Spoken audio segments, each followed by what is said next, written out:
이 시간 아무도 예배하지 않는 그곳에서 언제나 우리는 예배자로 찬양자로 살 것입니다. 우리가 고백하며 나가도록 하겠습니다.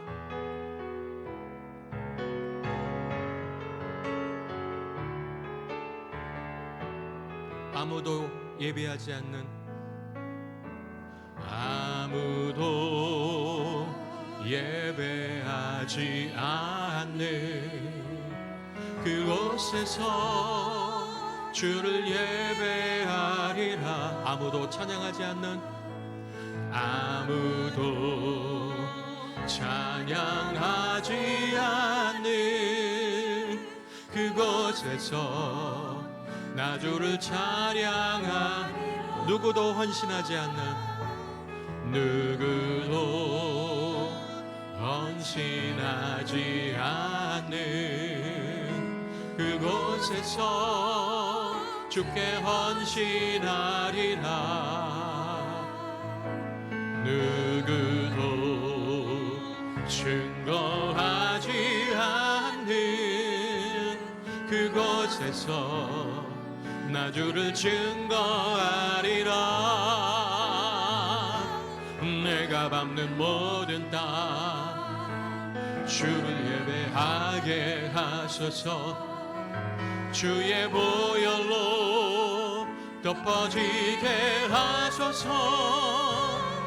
내가 서리고 주의 거룩한 것 되게 하소서.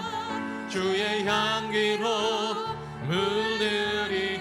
아무도 예배하지 않은, 아무도 예배하지 않는 그곳에서 주를 예배하리라.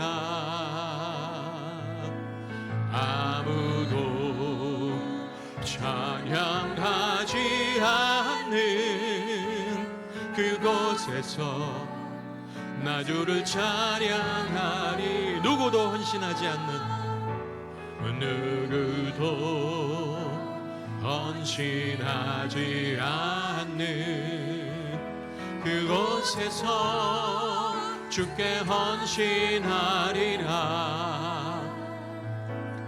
누구도 증거하지 않는 그곳에서 나 주를 증거하리. 아멘. 내가 밟는 모든 땅 주를 예배하게 하소서.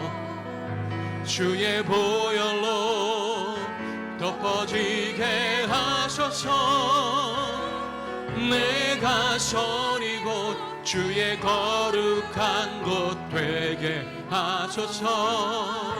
주의 향기로 물든 내가 밟는 모든 땅,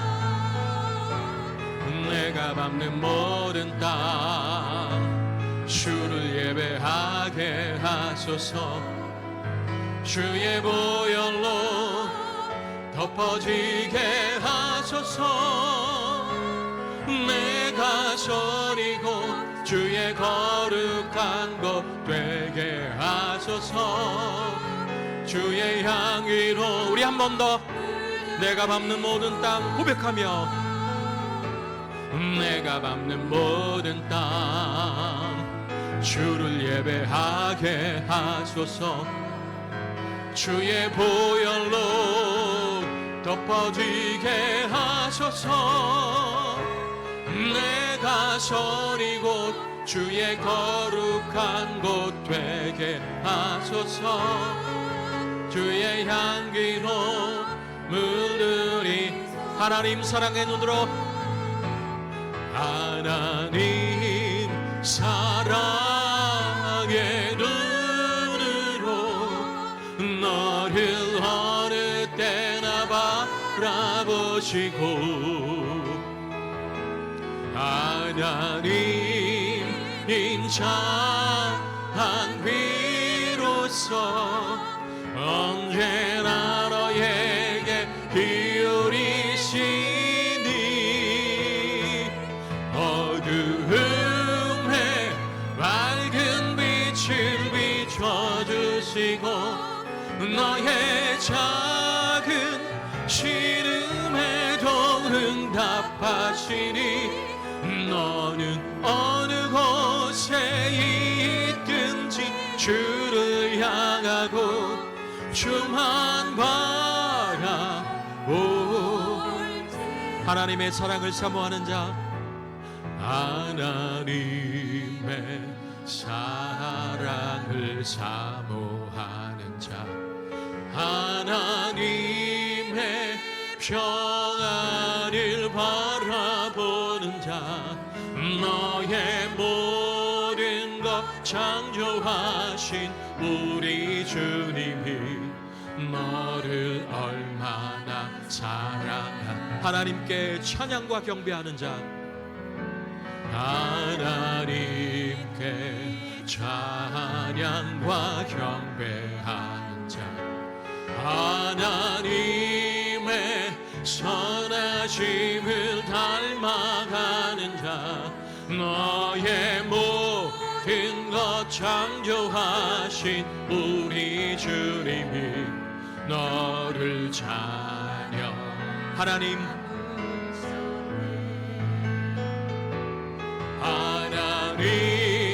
사랑의 눈으로 너를 어느 때나 바라보시고, 하나님 인자한 귀로서 언제나 너에게 기울이시니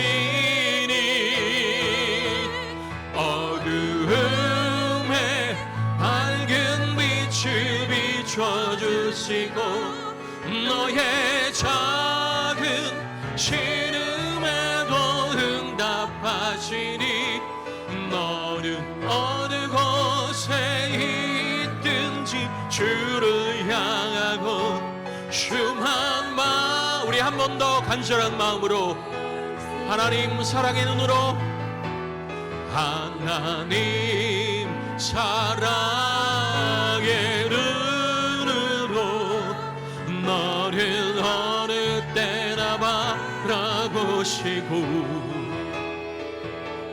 하나님 인자한 귀로서 언제나 너에게 기울이시니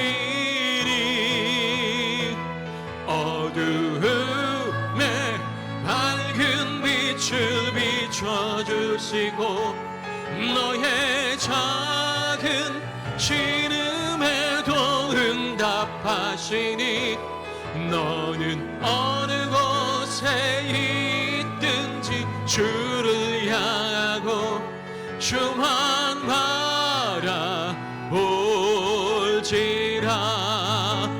주만 바라볼지라.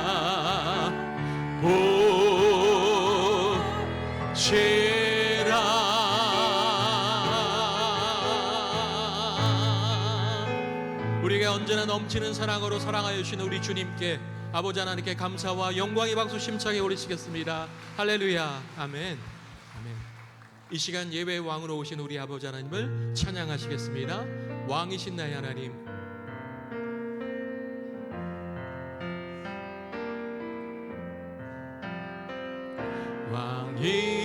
왕이신 나의 하나님,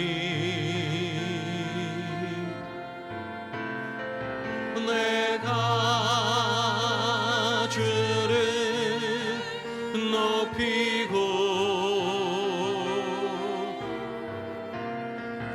영원히 주의 이름을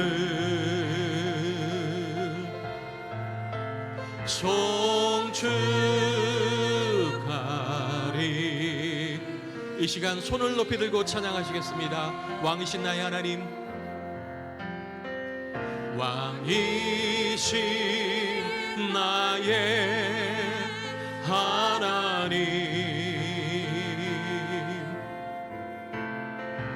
내가 주를 높이고 영원히 주의 이름을 송축하리이다.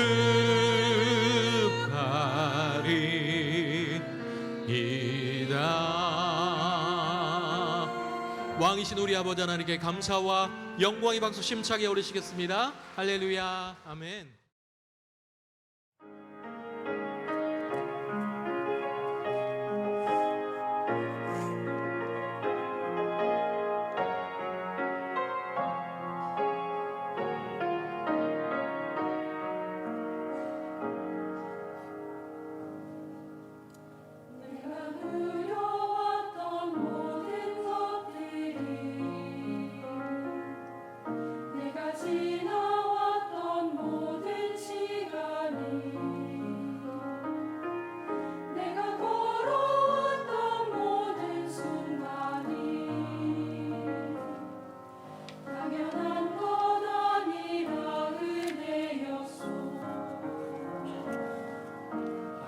해가 뜨고 저녁에 노을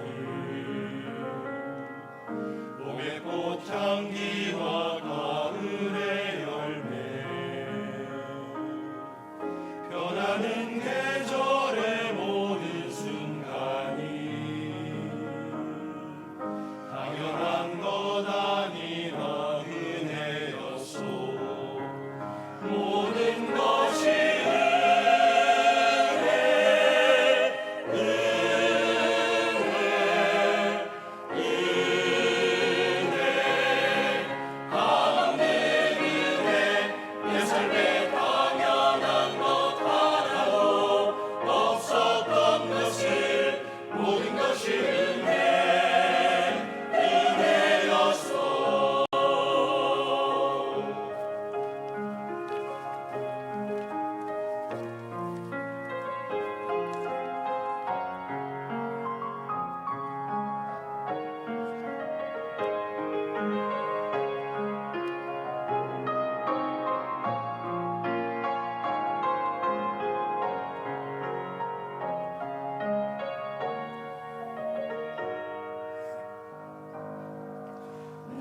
이 땅에 태어나 사는 것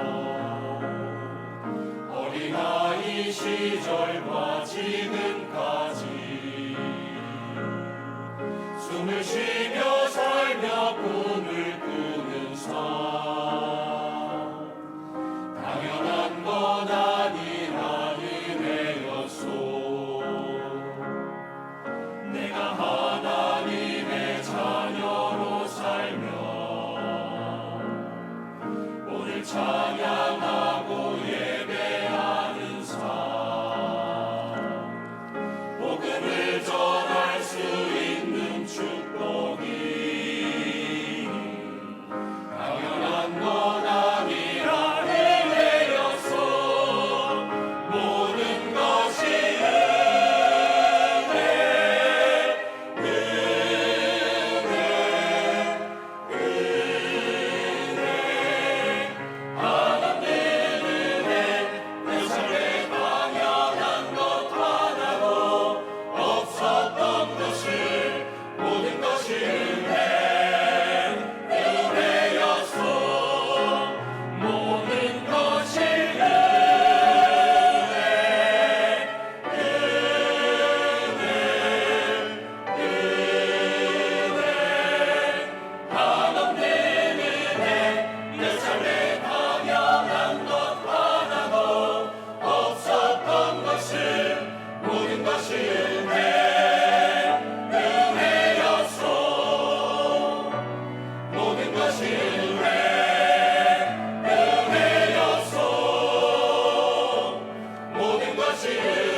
하나님께서는 우리들을 사랑하셔서 이 세상을 구원하시고 우리를 구원하시기 위해서 독생자 예수 그리스도를 보내주셨습니다. 그리고 예수 그리스도의 십자가의 대속의 은혜로 우리는 이제 죄사함을 받아 하나님의 자녀가 되었고, 또한 주님의 제자가 돼서 주님이 부탁하신 귀한 사명을 감당하는 그리스도인의 삶을 살고 있습니다. 이런 그리스도인으로 살아가는 우리들, 또 그리스도인인 우리에게 주신 주님의 사명, 영혼을 구원하고 복음을 전하는 이 사명을 감당하기 위해서 오늘 우리는 성령의 충만을 받아야 됩니다. 성령이 인도하시고 성령이 도우시지 않으면 이 일을 감당할 수가 없습니다. 예수님께서 이 땅에 오셔서 공생의 삶을 사셨죠. 바로 하나님의 아들로서, 구원자 그리스도로서 이 땅에서의 삶을 사셨습니다. 그리고 예수님의 생애의 클라이막스라고 할 수 있는 십자가에서 우리의 죄를 대신해서 손과 발에 못 박혀 죽으심으로 우리의 모든 죄를 사해 주시고, 이제 장사 지내고 사흘 만에 다시 살아나셔서 부활하셔서 부활의 소망을 주시고 우리에게 구원의 은혜를 허락해 주셨습니다. 주님께서는 이 모든 일들을 다 완수하시고 하나님께서 주신 구원의 사명을 완수하시고 하늘로 올라가시기 전에 이 땅에서 제자들과 주님을 따르는 무리들에게 마지막 부탁하시고 명령하신 말씀이 있습니다. 마가복음 16장 15절에 또 이르시되 너희는 온 천하에 다니며 만민에게 복음을 전파하라. 이 말씀을 주시고 하늘로 올라가셨습니다. 이 바로 예수님의 이 마지막 이 말씀을 우리는 예수님의 지상 명령이다 이렇게 얘기합니다. 주님이 우리에게 부탁하신 가장 중요한 말씀이기 때문입니다. 또한 우리 그리스도인으로서 주님께 받은 최대의 명령이자 순종하고 반드시 이루어야 할 명령이기도 하죠. 그래서 이 말씀이 얼마나 중요하냐 하면 복음서의 공관복음이라고 하는 마태복음, 마가복음, 누가복음 이 세 복음서에 동일하게 이 예수님의 부탁의 말씀과 명령이 기록되어 있습니다. 뿐만 아니라 이 땅에 복음이 전해지는 역사, 또 교회의 역사가 기록되어 있는 사도행전의 제일 첫 번째 첫 장에도 주님의 부탁의 말씀이 기록되어 있습니다. 사도행전 1장 8절에 보면 오직 성령이 너에게 임하시면 너희가 권능을 받고 예루살렘과 온 유대와 사마리아와 땅끝까지 이르러 내 증인이 되리라 하시니라. 바로 예수님의 마지막 부탁의 말씀, 명령의 말씀이 사도행전 서두에 가장 먼저 기록하고 있습니다. 결국 이 땅에 복음이 전해지고 교회가 세워지고 하나님의 구원의 역사가 있을 수 있는 것은 바로 예수님의 이 명령에 의해서 순종하고 그 명령에 따라 헌신하고 복음을 전하고 교회를 세우고 영혼을 구원했던 이 땅의 모든 하나님의 자녀들, 특별히 예수님의 제자들과 성도들이 바로 그 일을 감당했기 때문입니다. 이제 오늘 이 주님의 명령이 오늘 우리 교회와 우리 성도들, 우리에게도 동일하게 주님이 주신 명령이요 말씀으로 받고 우리는 이 사명을 감당하는 교회가 되고 성도가 되어야 할 것입니다. 그렇다면 이 복음을 주님께서 우리에게 전하라고 말씀하셨는데, 먼저 복음을 전파하는 일에 있어서 우리가 알아야 할 요소가 있습니다. 첫 번째는 그럼 복음을 누가 전해야 할 것인가? 복음 전파의 주체가 누구인가를 먼저 알아야 되겠습니다. 복음은 누가 전해야 됩니까? 바로 오늘 우리가, 내가, 예수님께서는 너희라고 말씀하셨는데 그 너희가 누구입니까? 그 말씀을 들었던 제자들과 주님을 따르는 무리들이며 이 땅에 세우신 교회를 통해서 구원받은 모든 성도들을 향하는 말씀이죠. 따라서 오늘 우리들, 바로 여러분들, 내 자신이 먼저 복음을 전해야 할 사람임을 바르게 깨닫고 우리를 통해서 이 땅 가운데 예수 그리스도의 십자가의 복음이 전해지는 역사가 있기를 간절히 축복합니다. 두 번째는 이 복음 전파를 그러면 어디까지 전해야 할 것인가, 어디까지 복음을 전해야 할 것인가 하는 말씀이죠. 분명히 주님께서는 온 천하와 땅 끝까지 복음을 전하라고 말씀하셨습니다. 특별히 온 유대와 예루살렘과 사마리아와 땅 끝까지 이렇게 말씀하셨는데, 자, 유대 땅, 이스라엘이 살고 있는 땅이니까 당연히 유대 땅, 같은 민족, 자기 가족들, 이웃들 복음 전해야 되겠죠. 그리고 사마리아와 땅 끝까지라고 얘기했습니다. 여러분, 사마리아는 어떤 곳입니까? 예수님 당시에 유대인들, 이스라엘 백성들은 사마리아를 저주했습니다. 왜냐하면 사마리아라고 하는 그 지역은, 사마리아 사람들은 누구냐면, 쉽게 말하면 그들의 혈통이 온전한 순수한 유대인이 아니라 이방 민족의 혈통이 들어왔기 때문에 유대인의 입장에서 보면 하나님의 말씀 율법을 어긴 자들이며 또 온전하게 하나님 말씀대로 살지 못했던 사람이라는 인식이 있었기 때문에 사마리아 사람들은 상종하지 않았습니다. 그래서 예수님 당시에도 예수님께서 사마리아 땅을 가시면 제자들이 왜 그리로 가십니까? 그 사람들을 만나기도 싫어했고 또 그 땅을 밟기도 싫어할 정도로 그렇게 철저하게 거부하고 또 싫어했던 사람들이 바로 사마리아 사람들이었는데, 예수님이 뭐라고 했습니까? 사마리아에 가서 복음을 전하라고 했어요. 또한 땅 끝까지, 이방 땅입니다. 우리가 지금 사도행전에 우리가 강해를 통해서 사도행전 역사를 살펴볼 때 우리는 놀라운 일들을 보잖아요. 예루살렘 교회가 복음을 전하면서 그들의 생각 속에는 이방 사람들에게도 구원이 있을 수 있을까? 이방 민족에게도 이 복음이 전해질까? 이방 사람들도 성령을 받을까? 그들은 생각도 못했고 상상도 못했지만 하나님의 역사하심과 성령의 인도하심에 따라서 사도 바울을 중심으로 오히려 이방 땅에 복음이 전해지고 교회가 세워지고 성령의 역사가 일어나는 것을 볼 수가 있습니다. 바로 주님께서 말씀하신 대로 온 유대와 예루살렘과 사마리아와 땅 끝까지 복음을 전해야 하는 것이죠.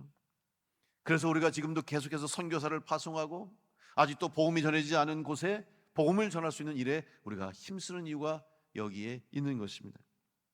이제 세 번째로 우리 복음을 전하기 위해서, 그러면 복음 전파의 대상 모든 민족, 모든 천하 만민 복음을 전해야 되는 거예요.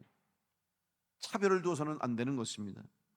복음 전파를 함에 있어서 우리가 믿지 않은 사람들에게 또 아직 구원받지 못한 사람들을 대할 때 어떤 마음으로 대할 것인가?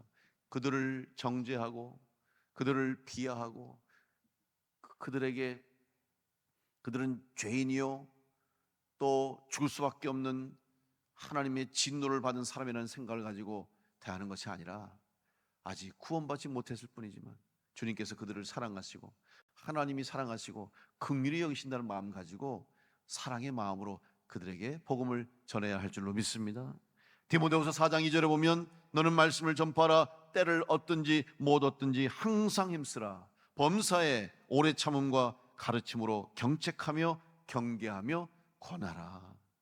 오늘 우리 교회와 우리들이 복음을 전함에 있어서 우리는 포기하지 말고 또 때로는 인내하고 사랑의 마음 가지고 주님 부탁하신 이 복음 전파를 위해서 끝까지 힘쓰는 교회와 성도가 되어야 할 줄로 믿습니다.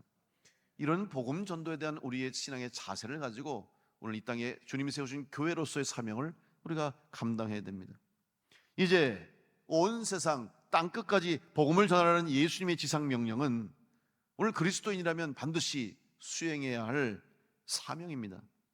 2000년 전 사도들에게 부탁하신 그 명령은 지금 오늘도 우리들에게 동일하게 주님이 부탁하신 말씀으로 받고 우리는 이 말씀을 이루기 위해서 주의 말씀의 명령에 순종하며 나아가야 됩니다. 그것이 바로 신앙생활이고 그것이 바로 믿음의 길입니다. 그런데 우리는 과연 그 주님의 명령을 귀히 여기고 또 지금도 그 명령을 받아서 영혼을 구원하는 일에 힘쓰고 있는지 우리의 신앙과 믿음을 돌아보아야 할 것입니다. 특별히 예수님의 명령 수행할 때 우리 가운데 하나님이 일하심이 있다는 사실을 기억해야 됩니다. 착각하는 분들이 있습니다. 이 일은 내 일이니까 내가 해야 한다. 물론 우리에게 맡겨주신 일이기 때문이죠. 그러나 이 일은 우리가 하는 것이 아니라 우리를 통해서 하나님이 하시고 우리를 통해서 성령님이 일하십니다. 그렇기 때문에 우리가 귀하게 쓰임 받는 거예요. 다시 말하면 우리의 능력은 부족하고 우리의 지혜는 부족하고 우리의 힘은 약하더라도 주님의 일이기 때문에 주님이 책임지시고 하나님의 일이기 때문에 하나님이 역사하십니다. 마가복음 16장 20절에 보면 제자들이 나가 두루 전파할세 주께서 함께 역사하사 그 따르는 표적으로 말씀을 확실히 증언하시니라. 제자들이 말씀을 전할 때, 나가서 복음을 전할 때 어떤 일이 있었냐면 제자들만 나간 것이 아니라 그들과 함께 주님이 나가셔서 역사하셨다. 그리고 제자들을 통해서 말씀이 전해지는 곳에 표적이 일어났다. 말씀의 능력이 나타난 줄로 믿습니다. 바로 성령의 능력인 줄로 믿습니다. 오늘 여러분이 가는 곳마다 여러분이 예수 그리스도의 명령을 받들어서 복음을 전하고 주님의 일을 감당하는 곳에는 여러분이 가서 일하는 것으로 그치는 것이 아니라 주님이 함께 하시고 성령님이 역사하시고 하나님의 능력이 나타나게 되는 것입니다. 그렇기 때문에 오늘 우리를 통해서 하나님이 일하시는 것입니다. 이제 성령을 받아 성령의 힘과 능력으로 주님이 붙들어가신 복음 전도의 사명을 감당하는 교회와 성도가 돼서 오늘 우리를 통해서 주님이 원하시는 이제 다시 오시는 그날까지, 주님이 다시 오시는 그날까지 이 땅 가운데 영혼 구원을 위해서 세우신 교회로서의 사명을 감당할 수 있도록 여러분 그 주님의 명령을 기억하고 마음에 품고 한 영혼이라도 더 구원할 수 있도록 영혼을 구원하는 데 힘쓰는 우리 교회와 성도가 되시기를 간절히 축복합니다. 이 일을 위해서 오늘 주님께서 우리에게 성령을 보내주셨습니다. 우리는 그 성령의 충만을 가지고 성령 충만함을 받아서 이 사명을 감당할 수가 있습니다. 성령은 받는 것입니다. 왜냐하면 성경에 보면 주님께서 성령을 보내주신다고 약속하셨고 하나님의 영을 우리에게 부어주신다고 말씀하십니다. 따라서 우리는 성령을 받는 겁니다. 성령을 받아야만 되는 거예요. 어떻게 보면 수동적일 수 있죠. 근데 왜냐하면 성령은 하나님의 영이기 때문에 하나님의 소관이에요. 사람의 소관이 아니에요. 그러면 어떻게 우리가 성령을 충만히 받아서 또 성령을 받은 성도로 어떻게 해야 주님이 부탁하신 이 명령을 이룰 수 있을까? 오늘 이 로마서의 말씀을 통해서 성령 충만한 성도로 살아가는 또 성령의 인도와 받는 삶을 살기 위해서 우리가 어떤 신앙을 가질 것인가를 생각해 보려고 합니다. 첫 번째로 성령 충만한 삶을 살기 위해서는 먼저 성령님이 우리 안에 거하셔야 됩니다. 너무나 당연한 말이지만 중요한 말입니다. 왜냐하면 성령을 체험하는 것으로 끝나면 안 된다는 말입니다. 한 번 경험하고 한 번 체험하는 것으로 성령은 우리에게 의미가 있는 것이 아니라 늘 성령이 우리 안에 거해야 한다라는 말입니다. 여러분, 거한다는 말이 뭐예요? 늘 우리 안에 있다는 말이죠. 우리와 함께 하신다는 말입니다. 성령이 임재하시기 위해서는 여러분의 심령이, 여러분의 영적 상태가 성령님이 거하실 수 있는 상태가 되어야 합니다. 준비가 되어 있다는 말이죠. 우리가 손님을 맞이하려면 어때요? 여러분, 손님을 맞기 위해서는 집을 깨끗이 정리하시죠. 청소도 하고 예쁘게 꾸미고, 그래서 손님들이 오시면 또 기쁘게 우리 집을 방문할 수 있도록. 요즘은 사실 이렇게 뭐 외부인들이나 혹은 다른 사람들 손님을 잘 집에 이렇게 모시지 않아요. 예전에는 손님들이 오시면 집에 꼭 모시고 심지어는 주무시고 가시는 경우가 많잖아요. 제가 이제 신방을 가면, 이제 우리 성도님들 집에 신방 가면 우리 성도들이 준비를 하셔요. 그래서 집안 청소도 하고 깨끗하게 하고 심지어는 도배하시는 분도 있어요. 그리고 방석도 한 번도 안 쓴 방석, 이거는 꼭 목사님 오시면 쓰겠다고 준비하는 방석을 다 내놓으신 분도 있고, 그래서 그냥 대청소를 하는 거예요. 제가 예전에 부목사 할 때 한 번은 우리 젊은 집사님 댁에 신방을 갔어요. 신방을 가서 이제 예배 드리고 뭐 집사님 목 준비하면서 목사님 대접한다고 준비하다가 장문을 열었는데 그만 장롱문에서 후루룩 짐이 떨어지는 거야. 그냥 막 미안하면서 저게 뭐 했더니 죄송해요, 너무 급해가지고 그냥 짐을 다 거기다가 그냥 쑤셔놓았다는 거야. 싹 가린 거지. 그런데 실수로 깜빡하고 그걸 열었어요. 그랬더니 그냥 짐이 우르르 떨어지니까 너무 민망해서 괜찮다고 우선 일이 있는데 깨끗하게 준비해 놓는 거죠. 그 마음의 준비가 얼마나 중요합니까? 오늘 우리가 주님을 모시는 자, 성령을 우리 안에 모시기 위해서는 우리의 심령, 우리의 영적 상태가 성령님이 거할 수 있는 그런 상태가 돼야 한다는 말이죠. 더 이상 우리는 육에 속한 자가 아닙니다. 또 땅에 속한 자가 아니기 때문에 우리의 심령의 상태가 영적인 상태가 돼 있어야 되고, 육에 속한 삶을 살아왔던 모든 삶의 방식을 버리고 하늘에 속한 자로서 이제 우리의 신앙의 영적 상태가 준비될 때 성령께서 우리 안에 거하실 줄로 믿습니다. 떠나시지 않는 거예요. 골로새서 3장 1절로 5절에 보면, 그러므로 너희가 그리스도와 함께 다시 살리심을 받았으면 위의 것을 찾으라. 거기는 그리스도께서 하나님 우편에 앉아 계시느니라. 위의 것을 생각하고 땅의 것을 생각하지 말라. 이는 너희가 죽었고 너희 생명이 그리스도와 함께 하나님 안에 감추어졌음이라. 우리 생명이신 그리스도께서 나타나실 그때에 너희도 그와 함께 영광 중에 나타나리라. 그러므로 땅에 있는 지체를 죽이라. 곧 음란과 부정과 사욕과 악한 정욕과 탐심이니 탐심은 우상 숭배니라. 결국 우리 안에 있는 모든 육에 속했던 또 땅에 속해 있던 것들을 다 제거하고 하늘에 속한 자로서의 삶이 될 때에 주님께서, 성령께서 우리 안에 거하실 줄로 믿습니다. 이것이 곧 믿음 있는 자의 삶이 되는 것입니다. 마태복음 12장에 보면 한 귀신의 이야기가 나옵니다. 한 사람에게 있던 귀신이 이제 떠나갔어요. 귀신을 쫓아냈어요. 그래서 귀신이 나와서 돌아다녀서 또 어디 들어갈까 찾는 중에 할 곳이 없어. 이리저리 헤매다가 그러면 다시 왔던 곳으로 가볼까, 그리고 그 사람한테 가봤더니, 아니 그 사람이 자기가 있던 집이 얼마나 청소를 잘해놓고 깨끗하게 수리를 해놨는지 너무 좋은 거야. 이전보다 더 좋은 거야. 그래서 나가서 자기보다 더 센 귀신이 7을 데리고 그 집에 들어갔다고 하는 그런 말씀이 나와요. 이게 무슨 말입니까?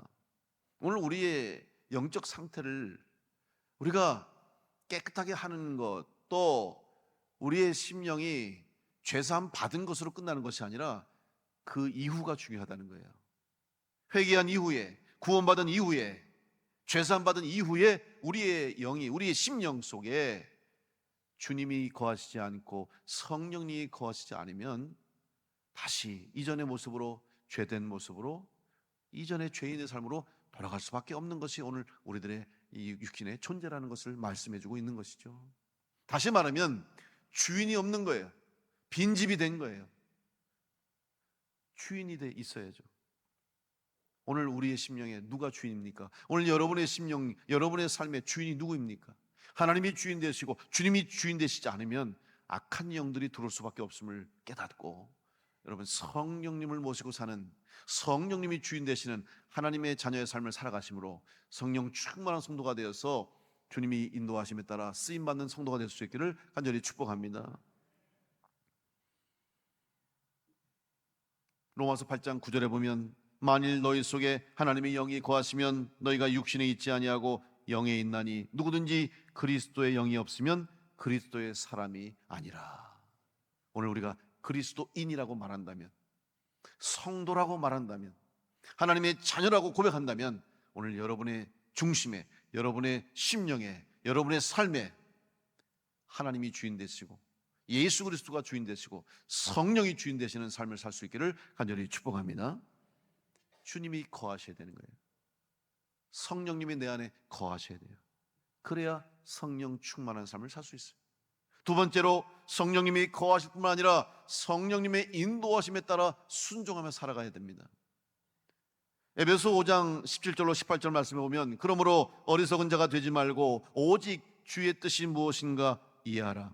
술 취하지 말라. 이는 방탕한 것이니 오직 성령으로 충만함을 받으라. 여기서 성령을 충만히 받으라는 말이 무엇입니까? 사도 바울은 말합니다. 성령을 충만히 받으라. 그냥 받지 말고 충만히 받으라는 것, 채워지는 것입니다. 여러분, 성령으로 채워지는 거예요. 무슨 말이냐면 전적인 순종을 의미하는 것이에요. 여기에서 성령을 충만히 받으라고 하는 이 신약 성경 헬라어 원어에 보면 폴레로라고 하는 단어를 씁니다. 근데 이 단어의 의미가 뭐냐면 이렇게 해석할 수 있다는 거예요.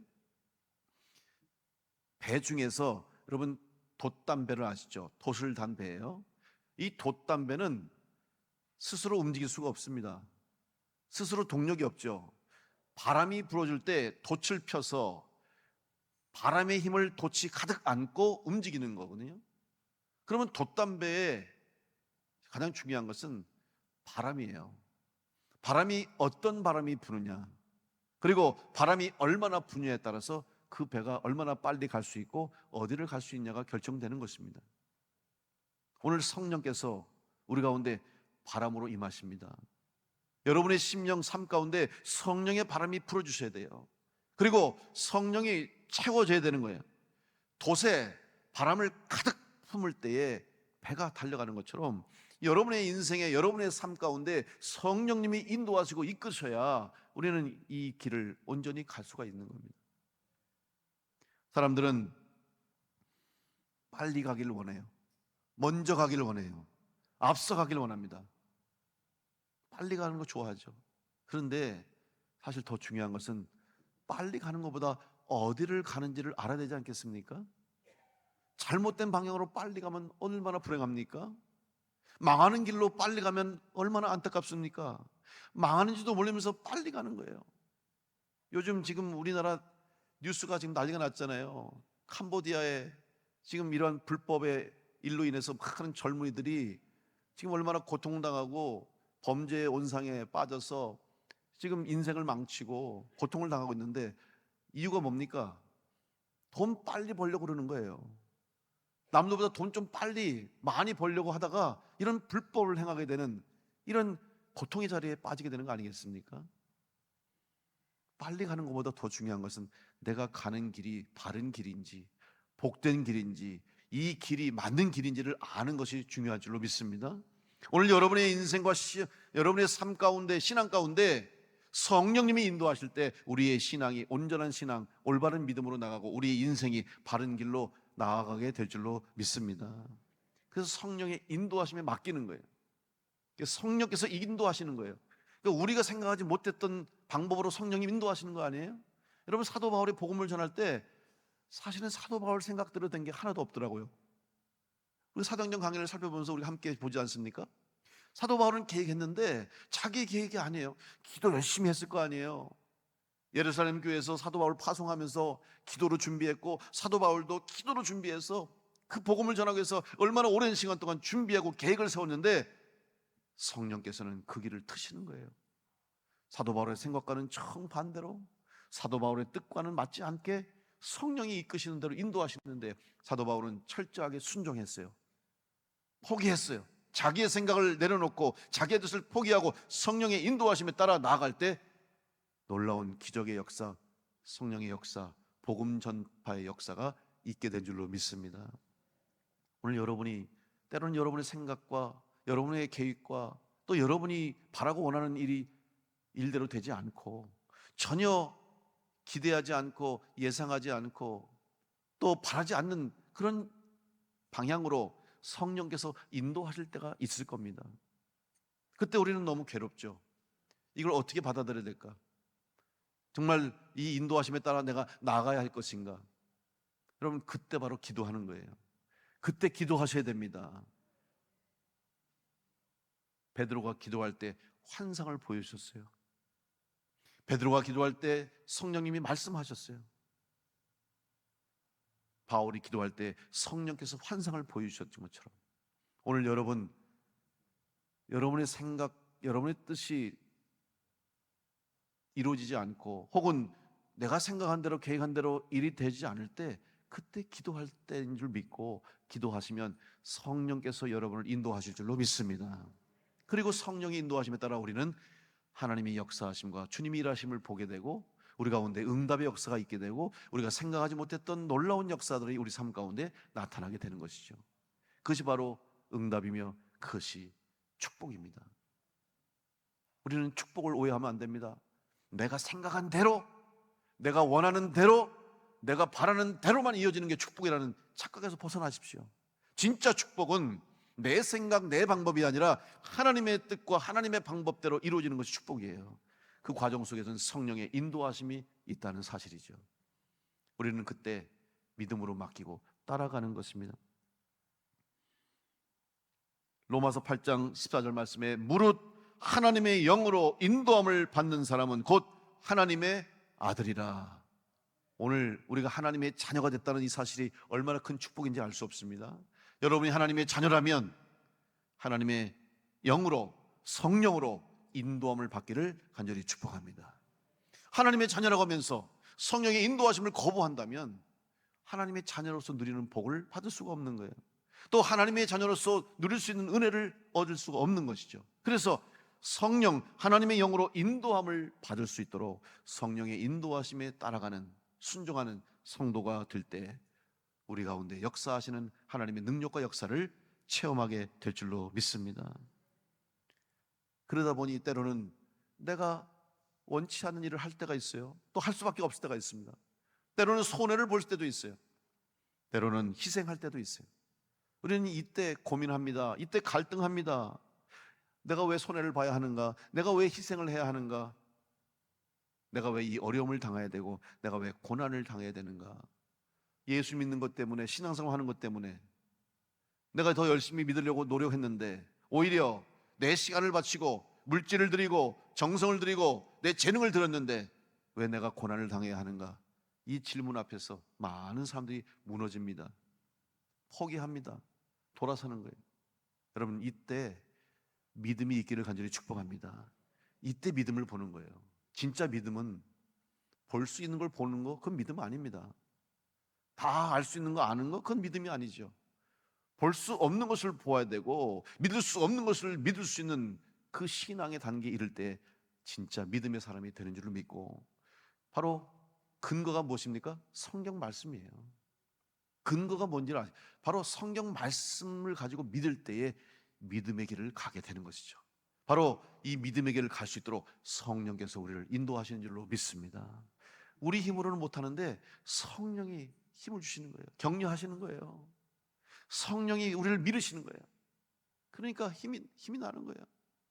나는 걷기도 힘들고 일어서기도 어려운데 성령이 붙잡아 주시니까 일어서게 되고 성령이 도우시니까 걷게 되는 거죠.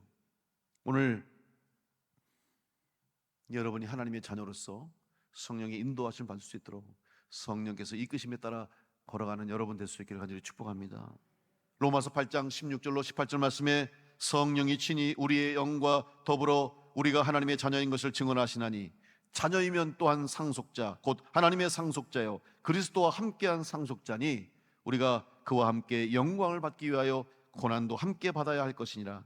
생각하건대 현재의 고난은 장차 우리에게 나타날 영광과 비교할 수 없도다. 믿음 있는 사람은 고난만 보는 것이 아니라 눈앞에 있는 희생, 헌신만 보는 것이 아니라 손해만 보는 것이 아니라 그 너머에 있는 하나님이 주실 약속, 하나님이 주실 축복을 바라보게 될 줄로 믿습니다. 믿음의 눈을 가지고 바라보시길 간절히 축복합니다. 성령 충만한 성도는 믿음의 눈을 갖는 사람이에요. 성령으로 믿음의 눈으로 바라볼 수 있는 사람이 믿음의 사람인 것이죠. 오늘 성령님이 여러분과 함께 하시고 또 여러분을 인도하시면 믿고 믿음의 눈을 가지고 성령의 인도하심에 따라서 담대하게, 지금 비록 눈앞에는 문제가 있고 눈앞에는 장애물이 있고 내 삶의 현실에는 고난과 고통이 있다 할지라도 성령의 인도하심을 믿고 따라 이 길을 통과해서, 광야를 통과해서 가나안 들어가듯이 여러분 앞에 있는 어려움을 통과해서 하나님이 약속하신 은혜와 복을 누릴 수 있는 성령 충만한 성도를 되시기를 간절히 축복합니다. 세 번째로, 성령 충만한 성도는 성령께서 주시는 확신을 가지고 마지막까지 승리해야 합니다. 데살로니가전서 5장 19절에 보면 성령을 소멸하지 말라라는 말씀이 있습니다. 이 말씀은 무슨 말입니까? 성령을 소멸하지 말라. 다시 말하면 성령도 소멸될 수 있다는 거예요. 우리 안에 있는 성령이 떠나갈 수 있고 우리가 성령의 사람으로 살 수 없을 수도 있다는 사실이죠. 그것은 철저하게 우리에게 달려있는 겁니다. 여러분, 믿음은 하나님의 은혜로 우리에게 구원을 주시고 은혜를 주셨지만 믿음은 내가 결단하는 거예요. 회개할 수 있도록 은혜를 주실 때 그 은혜를 받는 자가 되면은 은혜의 길로 들어서는데, 거부하는 사람은 방법이 없는 거예요. 믿음이 바로 그렇습니다. 결단해야 되는 거예요. 성령을 거부하는 사람이 있어요. 성령을 받지 못하는 사람이 있어요. 여러분, 성령은 주시는 거라고 그랬죠? 성령은 주시는 거예요. 그런데 아무리 주시려고 해도 내가 거부하면 못 받습니다. 은혜도 마찬가지예요. 하나님이 은혜를 주시는데 내가 은혜를 거부하면 그 사람은 은혜를 못 받아요. 마치 하늘에서 비가 쏟아지는데, 억수같이 비가 쏟아지는데, 여러분, 항아리 뚜껑을 딱 닫아보세요. 항아리 안에 물 한 방울도 안 들어갑니다. 그런데 뚜껑을 열어놓으면 그 비가 다 들어가서 차고 넘치는 거예요. 은혜가 우리 가운데 있지만, 하나님의 은혜가 우리에게 주어졌지만 마음의 문을 닫고 은혜를 거부하면 그 사람은 성령 충만한 삶을 살 수가 없는 것입니다. 오늘 여러분, 성령을 회방하거나 성령의 불을 끄는 성도가 되지 마시고 오히려 성령을 충만히 받아서 성령께서 주시는 은혜를 누리며 마지막까지 끝까지 성령 충만한 성도로 승리하는 여러분 될 수 있기를 간절히 축원합니다. 이스라엘 백성들은 광야에서 하나님 앞에 예배하면서 성막에서 제사를 드렸습니다. 하나님의 명령에 따라 성막을 만들었어요. 그리고 성막 안에 보면 성소와 지성소가 있습니다. 하나님이 임재하시는 자리입니다. 그런데 성소에 무엇이 있냐면, 성소에는 이제 떡상이 있습니다. 그래서 하나님 말씀을 의미하는 떡상, 떡이 항상 거기 진설되어 있어야 돼요. 그리고 금향로로 만든 금향단이 있어요. 향이 항상 피어져 있어요. 그 향은 기도를 의미합니다. 그리고 거기에 금촛대가 있어요. 근데 그 금촛대에는 촛불이 켜져 있는데 이 촛불은 항상 꺼져서는 안 됩니다. 하루 24시간 1년 365일 동안 이 불은 꺼지지 않는 불을 계속 촛불이 켜져 있어야 돼요. 이 말씀을 명령하신 겁니다. 출애굽기 27장 20절로 21절에 보면, 너는 또 이스라엘 자손에게 명령하여 감나무로 짠 순수한 기름을 등불을 위하여 내게로 가져오게 하고 끊이지 않게 등불을 켜되 아론과 그의 아들들로 회막 안 증거계 앞 휘장 밖에서 저녁부터 아침 끝까지 항상 여호와 앞에 그 등불을 보살피게 하라. 이는 이스라엘 자손이 대대로 지킬 규례이니라. 지성소에 관한 법을 주시면서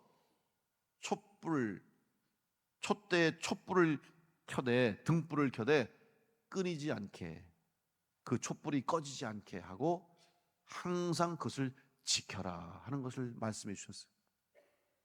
오늘 여러분의 심령 가운데 성령의 촛불이 꺼지지 않길 간절히 축복합니다. 성령의 불이 소멸되지 않길 간절히 축복합니다. 근데 이 촛불을 켜기 위해서는 기름이 필요한데 어떤 기름을 썼냐면, 오늘 말씀은 성경 보니까 감람으로 짠 순수한 기름. 여러분, 감람이 뭔지 아시죠? 올리브입니다. 요즘 여러분 올리브 오일 많이 드시죠?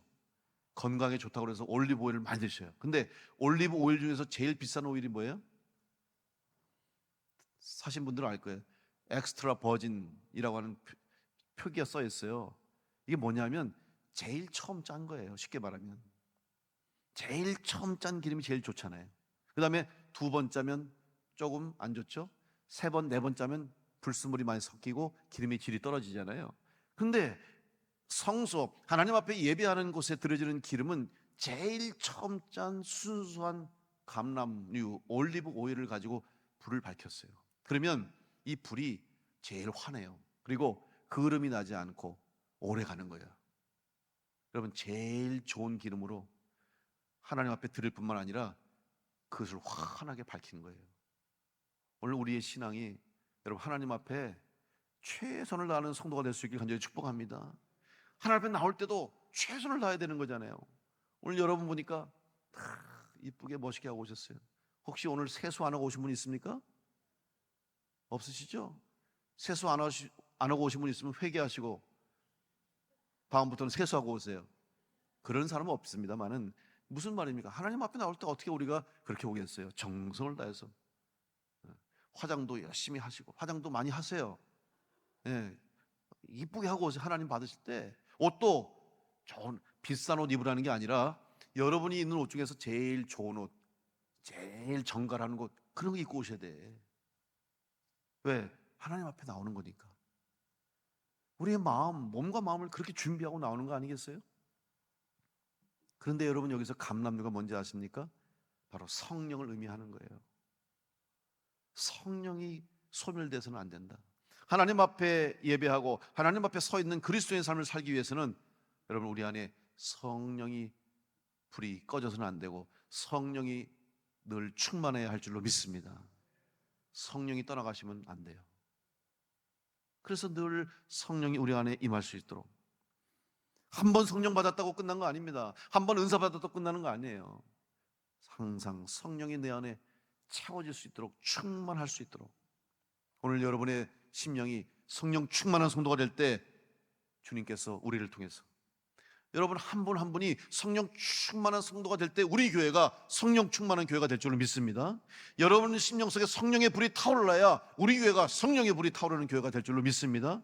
그럴 때 우리 교회를 통해서 어두운 세상을 비추는 구원의 빛, 생명의 빛을 비추는 교회가 될 수 있습니다. 여러분이 성령으로 충만하지 않고 여러분 한 분 한 분이 성령의 불로 타오르지 않고서는 우리 교회가 성령으로 이 땅을 변화시키지 못하고 영혼을 구원시킬 수 없음을 믿고, 여러분 한 분, 나 자신부터 먼저 성령 충만한 그리스도인으로 살아갈 수 있기를 간절히 축복합니다. 이제 주님이 다시 오시는 그날까지 우리는 성령 충만한 성도로 믿음을 지키고 우리에게 주신 이 복음 전파의 사명을 끝까지 감당해야 합니다. 그리스도의 삶을 살아가기 위해서 여러분 성령을 모시고 살아갈 수 있기를 간절히 축복합니다. 또한 성령 충만하고 성령의 인도하심을 받을 뿐만 아니라 성령의 능력으로 영적 싸움에서 이기는 자들이 되시기를 간절히 축복합니다. 사도 바울이 고백한 것처럼 나의 달려갈 길을 다하고 믿음의 선한 싸움을 싸우고 생명의 면류관, 의의 면류관을 얻겠다고 고백한 것처럼 우리 모두도 다 주님 앞에 서는 그날까지 성령 충만해서 영적 싸움에서 승리해서 성령의 능력으로 이기는 자가 되어서 마지막 주님 앞에 섰을 때 잘했다 칭찬받고 의의 면류관, 생명의 면류관을 받아 쓰는 성도로 승리하시기를 간절히 축복합니다. 바로 성령이 우리 안에 계시고 우리 가운데 역사하실 때 가능할 줄 믿고 다시 한번 성령을 사모하시고 성령을 받기를 애쓰시고, 그리고 성령이 떠나가지 않도록 온전한 믿음을 가지고 성령의 인도하심에 따라 순종하면서 성령 충만해서 하나님을 기쁘시게 하고 주님 부탁하신 영혼 구원과 복음 전파의 사명을 감당함으로 하나님 앞에 영광 돌리는 우리 교회와 모든 성도들 다 될 수 있기를 간절히 축원합니다. 이 프로그램은 여러분의 미디어 선교 후원으로 제작되었습니다. 선교는 사명, 후원은 동역. 당신도 복음을 전할 수 있습니다. 선교 후원 02-6333-1003번.